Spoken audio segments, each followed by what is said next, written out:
Welcome to Something to Marvel About. Welcome to Something to Marvel About, a podcast where we discuss and dissect the week's MCU releases. My name's English Dave. I'm here with my co-host Rocket Mike. What's up, Mike? What's up, Dave? We're here today to talk about episode 4 of WandaVision.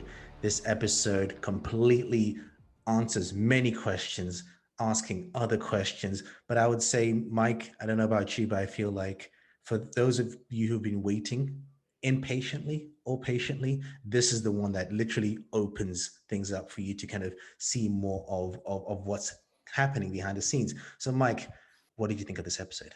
I felt like it definitely answered a lot of our theories so far. It was a nice break from all of this kind of, we're just going to show you this and you figure it out. Mm-hmm.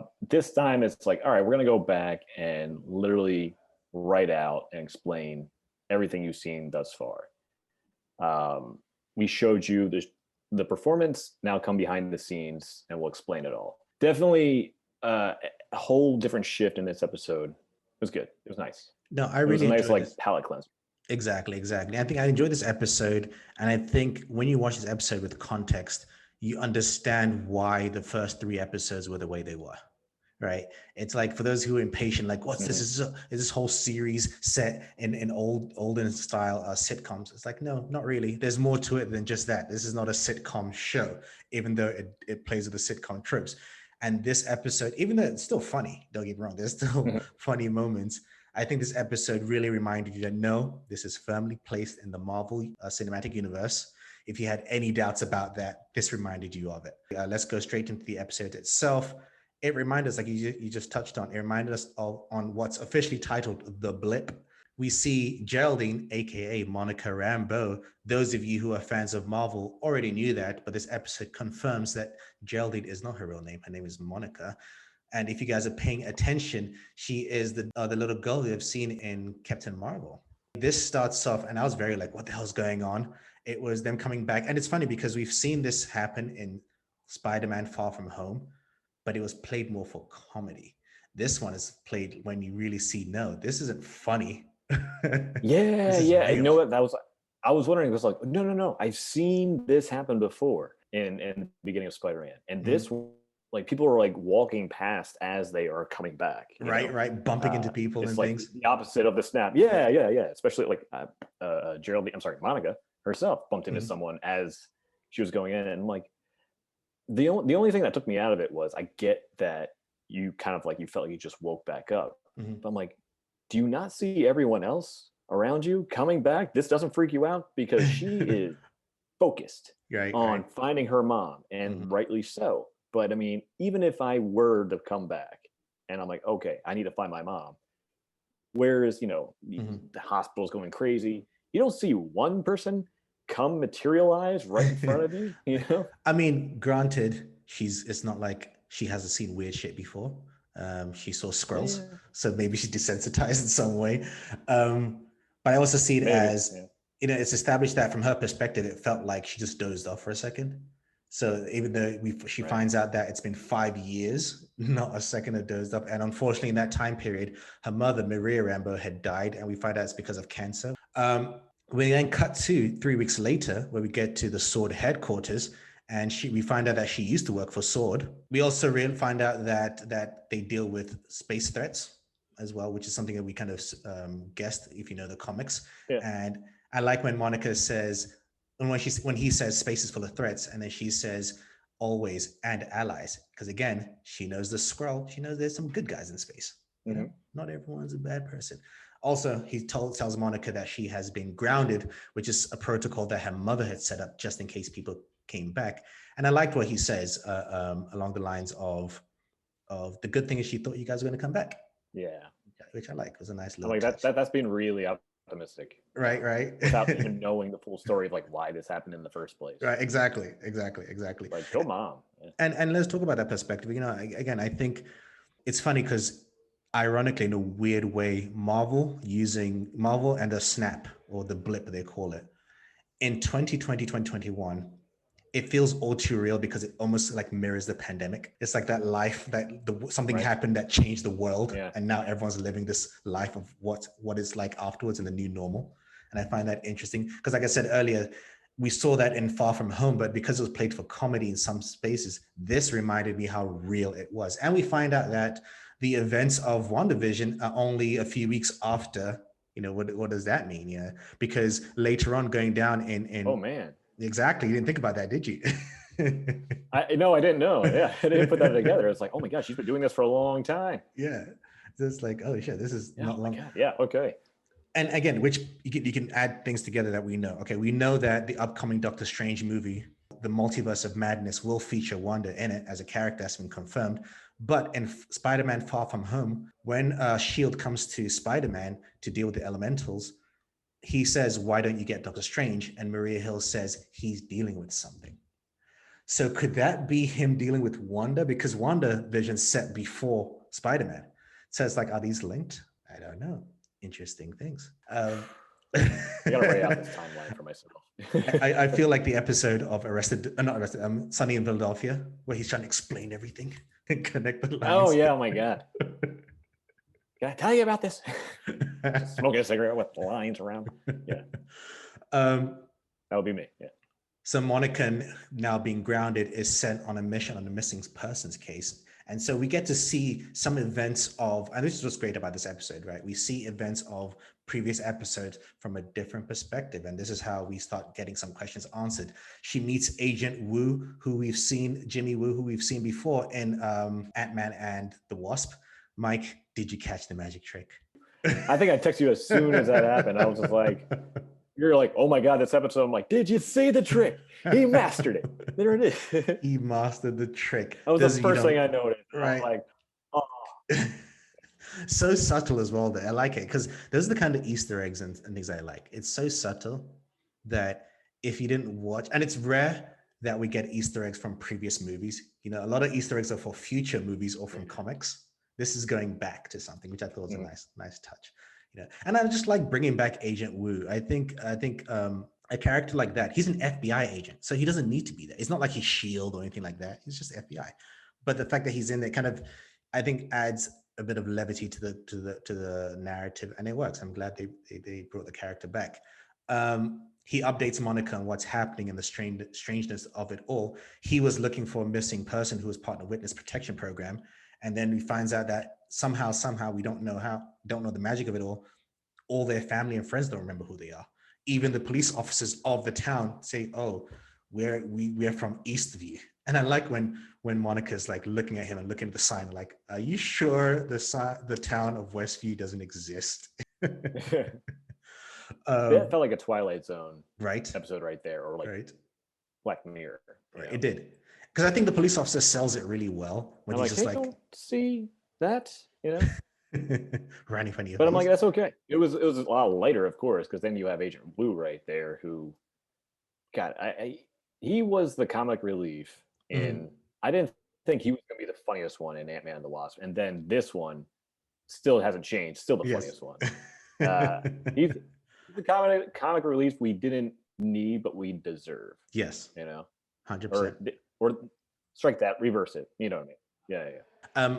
In trying to investigate the force field, they realize that there's a force field there, and they send a little drone helicopter. This is one of the first answers to one of the first questions that we saw in episode 1 or 2, where the toy helicopter falls in the bushes. We had all kinds of theories. I personally thought it was a real helicopter that got changed into a toy, but no, it was just a drone that got changed into a toy. Yep, well, same thing. Yeah, and this also establishes to us, they have a little line of dialogue that almost establishes that any objects that go through get turned into what the kind of approximation of what it would be in that era. So a drone helicopter would just turn into a toy helicopter, which later on answers another question. I didn't see that coming. Right? Nobody guessed that one. No one. We cut to another character's return, Darcy from the Thor movies. I like the sequence where she's asking the others, "What do you do?" And the first guy says he doesn't want to answer. But then when everyone else answers, he answers. She's like, "Yeah, no one cares." No one cares anymore. And now she's a doctor. Like, yep, you're back. You're yeah. Right. I was just like, okay. She was, she was an assistant in the first Thor film. right? I was like, okay. She starts to kind of realize what's going on. That Sword has no idea what the hell's going on, which I liked from her. And she starts to get data from the drones, and she finds out that the force field is generating something called a CMBR, which is known as cosmic microwave background radiation. That might sound like a whole bunch of words, but you've kind of heard about that before, because cosmic radiation is something that started from the Big Bang. And what else came from the Big Bang in the MCU? The Infinity Stones. They were created, and they also give off cosmic radiation.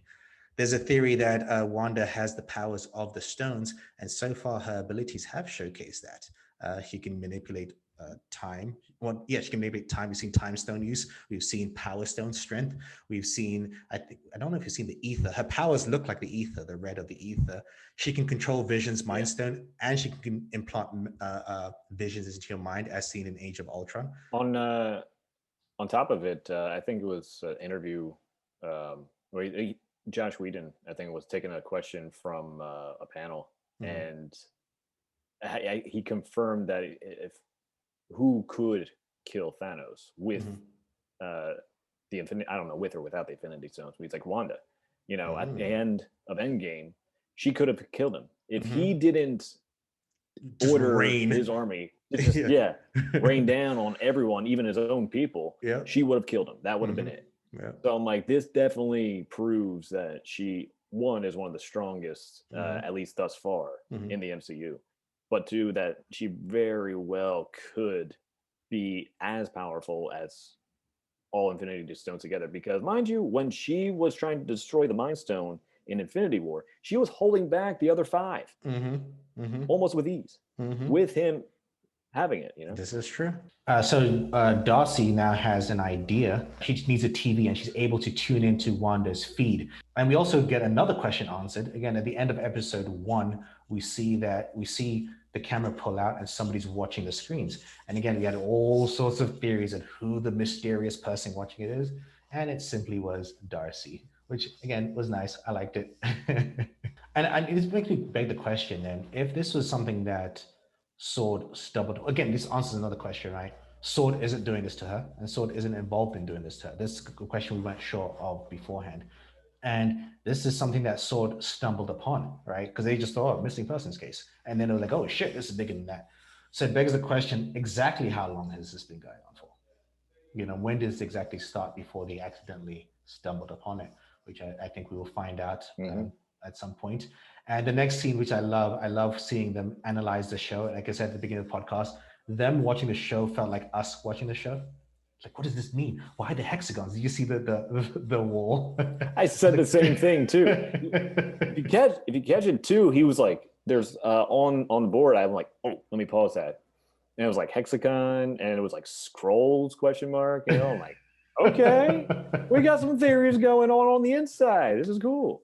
And this is why I always say Marvel are perfect at completely manipulating us, because the fact that all those questions are on the board, and those are the same questions us fans were asking, tells us that Marvel were like, yep, we wanted you to ask those questions. And whenever people say, oh, but this, asking questions isn't a bad thing as long as it's addressed, right? And this just shows you exactly how Marvel are with marketing and promoting their stuff.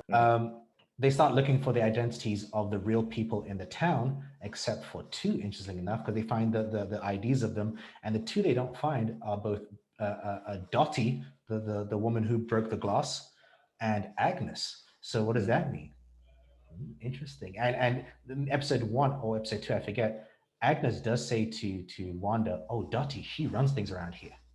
So maybe, I thought Dottie was more innocent at first, but I don't know now. I'm not so sure. Yeah. We shall see. Darcy notices Monica, and so she has an idea to use a radio to communicate. Also, she notices the edit. That's the other thing, right? We've seen the edit from Wanda's point of view, but from their point of view, it's just a cut. And I was like, oh. Which begs the question, I had the question for later, but I ask it now. Who is doing the editing? Is Wanda editing it herself, or is someone else involved with the edits? That is the question. We don't know yet. I mean, yeah, no.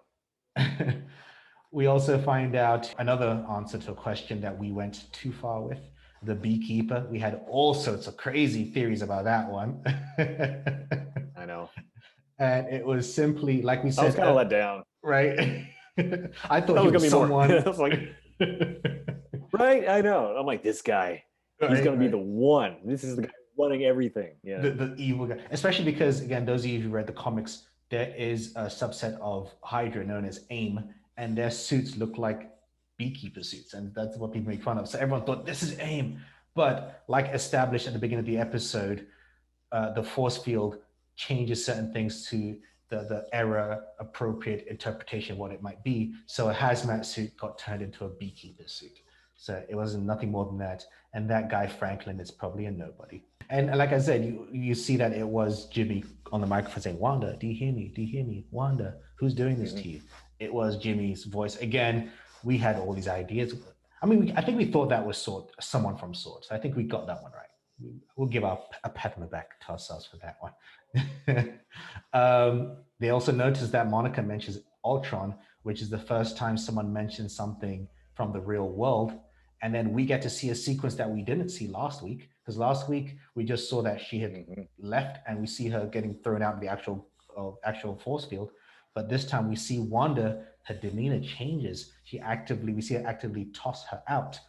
But a lot of people can think that this means that Wanda is the one completely in control of all this and doing this. But I don't know if you noticed, like, her demeanor changes afterwards, as if she's like, "What the fuck did I just do?" I did, and I thought it was because since she is in control and she created this sitcom that she knows she needs to stay in character, even if it's her own show. Like she is the star, creator, and director of it, so she realizes, okay, I'm gonna have to cut that out of this episode. So let me kind of step myself out of it and get back into character. And it's like, all right, and here we go. So you're right. It could be that someone else is doing it. Like maybe she is the star, but someone else is the director. But I think she's running the whole show. See, I have questions here because I think she's definitely more aware that she wants to admit, because she's trying to lie to herself at times as well. But I also think there's definitely a third party involved, because so far we've only seen Sword and Wanda. I think there is a third party because we still don't have an antagonist technically. Then, you know, um, I also think that there's more to Agnes, of course. But also, I have the question of, okay, then why? Who is this being broadcast to? Why a broadcast? Because ultimately, it Wanda could be in this world, but it wouldn't need to be broadcast. So True. and she Yeah, didn't you're right. know Sword would tap into it. So who is this being Yeah, Who is this? Why is this broadcast this is itself? true. Yeah, that's the bigger question. Like, Right. okay, now like take a step out, see the whole picture. Mm-hmm. Why is this a show in the first place and not Mm-hmm. just her world? Mm-hmm. Like why is everyone who are they performing for? Exactly. Exactly. Yeah. Exactly. And I don't know if it's for her, but like even if there was a performance for her, they wouldn't need it televised. Exactly. That's what I'm saying. And like, it wouldn't need to be edited. Why is it edited? Mm-hmm. Because it's edited for someone else to watch. So who's And watching? then the final note of that, the very end of that episode, is why did she see dead Vision for a Exactly. moment? Exactly. She wouldn't allow that if that were her own show. So how did that just happen? This brings me to another theory, which I could be wrong with, right? I'm already wrong with one theory where I'm already questioning my theory of, is this actually Vision? Because I thought it was 100%. Now I'm about 80%. So now I'm thinking, maybe it's a copy of Vision, because again, Vision is part computer, and at the end of Infinity War, Shuri was trying to copy his memory. We don't know how much she did copy of it. And so maybe I have a theory thinking maybe she found the copy, put it in Vision's dead body, and so that his dead body is there, but the copy isn't fully alive and needs to exist in this world to be complete. I don't know. I'm just kind of pulling at straws there's here. bits of truth in that for real. Yeah. No, you're right, because that's one thing I haven't considered is that she definitely did grab some of Vision, before they were infiltrated in Infinity War. So like what happened to that copy? And I think you're right. I think you're onto something, that she could have done something where she could have put it in with his corpse, which is bizarre, but also he is still a computer and everything around her is artificial, and she's very powerful, so she could have done some kind of hybrid with that, that might not include the physical version of him, but in her mind, might have been a reminder that he's still dead. Mm-hmm, That no matter what you're doing here, it's not going to bring him back. mm-hmm. And I guess maybe that's her own trauma kind of like rising back up. Mm-hmm. And she's been doing all of this as a way to cope. And at the end of the day, she's still afraid to face the truth. Mm-hmm. But regardless of what we think, the episode ends with Monica saying it's Wanda, it's all Wanda, which means Sword is going to look at this as Wanda is the be all and end all of what's going on here. But I think there's more to it. I really think Agnes is someone. Agnes has to be. I think there's some, or at least there's someone in the town who's more than they appear to be. There's no way that there isn't someone in the town who's. Oh, absolutely. Yeah, you know, 100%. Right? You always have to have someone in these narratives that is more than they seem. Yeah. How that manifests itself, we have to wait and see. Next week's episode and further seems to be ramping up. It will be halfway point. I mean, technically halfway point now, depending how you count it, because it is 9 episodes for the season. Either way, yeah. I'm excited. We shall see more. And I wonder if we're going to go back into sitcom world. You know, every time we go into Wanda's perspective, because we didn't get a theme song this week. Damn it. Sorry, Raven. Oh, yeah, that's right. So, like, because I wonder if are we going to get to, you know, the 80s, the 90s style sitcoms? Are we going to jump to eras, or is that? Although I did like to see they did change the end credit song to Jimi Hendrix. Oh yeah, true. Instead of the usual theme. So I'm like, okay, that makes up for it. Yes, yeah. This is very true. All right, on that note, those of you who were thinking, this is crazy, I don't want to watch a sitcom, are you finally convinced that this is an MCU series that you must be watching? Because I'm definitely excited for more. Let us know. Find us on social media at The Nerdy Bunch. Check out our other podcasts. Thank you, Rock and Mike. Thank you, English Dave. My name is English Dave, and this has been a Nerdy Bunch production of Something to Marvel About. And we just talked about WandaVision Episode 4. And as always, Mike, keep it nerdy.